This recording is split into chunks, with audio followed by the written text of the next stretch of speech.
Muy buenas tardes a todos, aquí Prixirp. Bienvenidos a este cuarto video de nuestro curso de electrónica básica. Hoy vamos a estudiar las leyes de Kirchhoff. ¿Cuáles son las leyes de Kirchhoff? Las leyes de Kirchhoff son dos.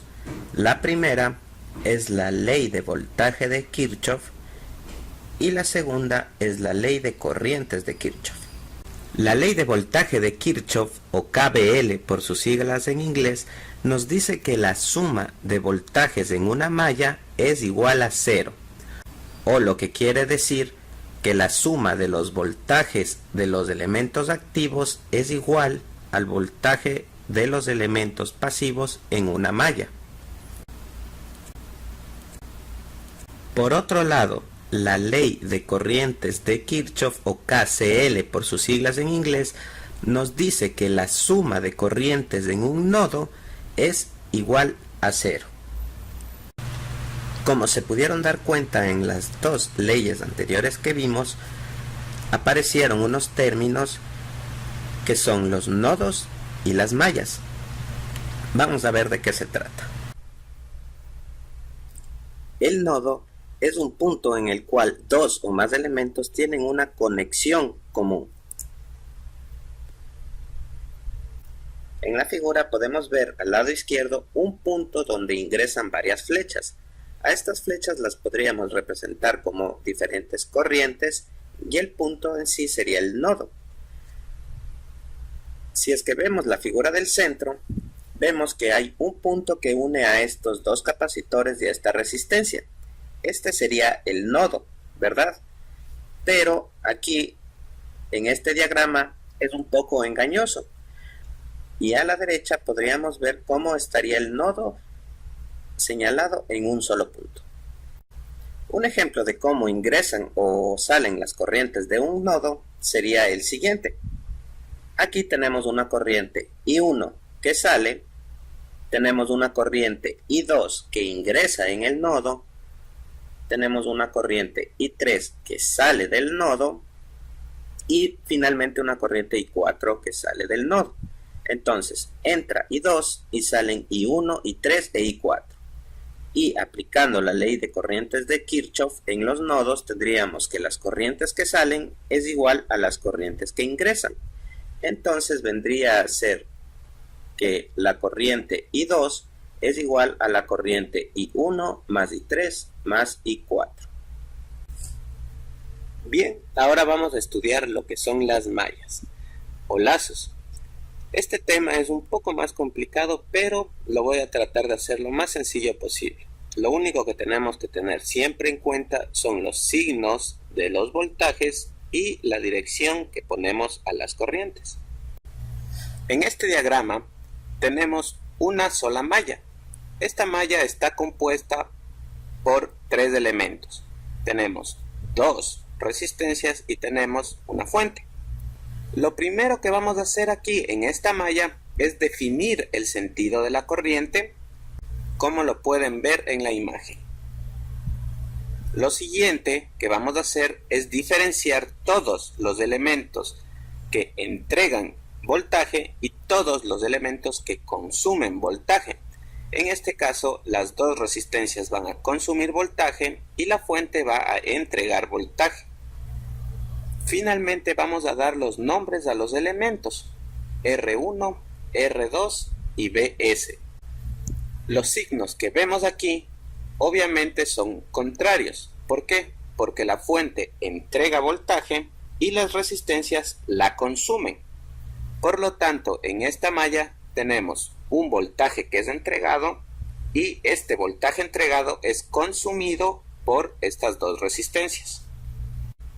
Pasemos ahora a un circuito un poco más complejo. Aquí nosotros podemos ver que tenemos 5 resistencias y una fuente de voltaje. Y asimismo nosotros tenemos indicados una corriente I1, que sería de la malla 1,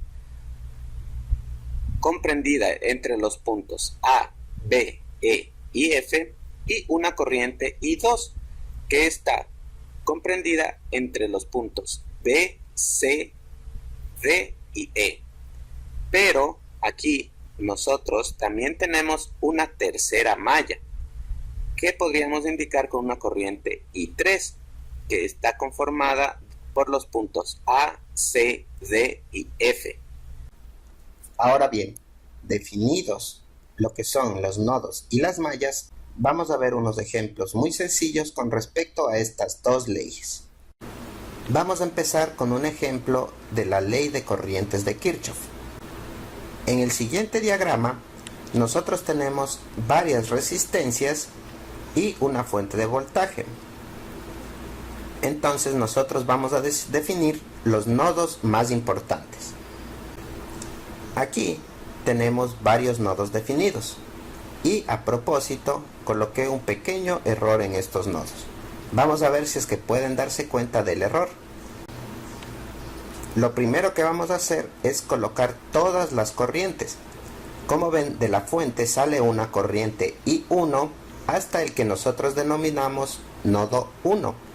Se divide en dos corrientes aquí, la corriente I2 y la corriente I3. En el N2 nosotros podemos ver que la corriente se divide en una I4 y en una I5. Luego vemos que en N3, I3 se convierte en I5 y en N4 las corrientes I4 e I5 se juntan y forman la corriente I6. Aplicando la ley de Kirchhoff en el nodo 1, nosotros tenemos que la corriente I1 va a ser igual a la corriente I2 más I3. Las corrientes que entran son igual a las corrientes que salen. En el nodo 2 vamos a tener que la corriente I2 es igual a la corriente I4 e I5. Y aquí es donde está el error.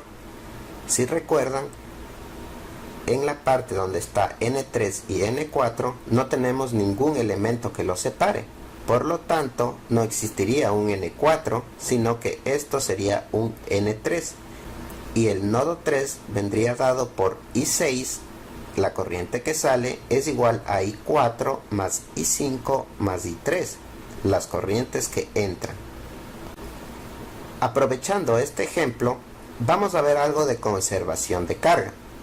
Nosotros tenemos que la corriente I2 es igual a I4 más I5. Si la reemplazamos en el nodo 1, nos queda la siguiente ecuación. I1 es igual a I4 más I5 más I3. ¿Y esto les suena parecido? Ajá. La corriente I6 y la corriente I1 son exactamente iguales. Por lo tanto, nuestra corriente I1 que sale de la fuente va a ser igual a la corriente I6, que es la que regresa a la fuente. Ahora vamos a ver la ley de Kirchhoff de voltajes. Nosotros tenemos el siguiente diagrama.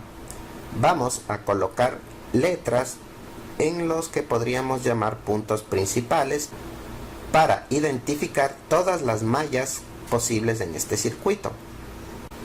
Nuestras tres primeras mallas serían las que vienen dadas por la corriente I1, que estaría en la malla A, B, E, D, H, J, la I2 que viene dada por B, C, F, G, E, y la corriente I3 que viene dada por D, G, H.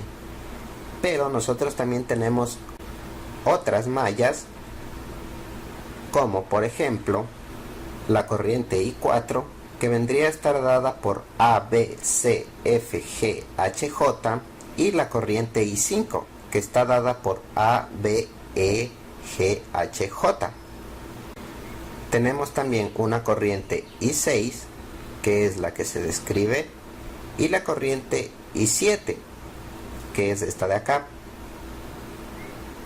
Como podemos ver, las mallas o lazos son circuitos cerrados en donde nosotros podemos asumir que circula una sola corriente. Regresemos al circuito que estábamos revisando anteriormente. Vamos a aplicar la ley de Kirchhoff de los voltajes aquí. Es muy sencillo. Los voltajes de los elementos activos es igual a los voltajes de los elementos pasivos. Nosotros, ¿qué voltajes tenemos? Tenemos el voltaje Vs, que es el voltaje de la fuente, los voltajes de la resistencia 1 y los voltajes de la resistencia 2, y todas están dominadas por la corriente I1 de lazo. Entonces, ¿cómo nos quedaría la ecuación? El voltaje de la fuente viene a ser igual al voltaje de la resistencia 1 más el voltaje de la resistencia 2. Así de sencillo. Estos serían los ejemplos de la ley de Kirchhoff. Espero que hayan quedado muy claros. Si tienen alguna duda, me las dejan en los comentarios y en futuros videos se los aclararé. Y bien, esto ha sido todo. Muchas gracias y recuerden, un buen día empieza en tu mente. Así que a tener mentes positivas y esforzarnos mucho por lo que queremos. Un saludo a todos y nos vemos en el siguiente video. Chao.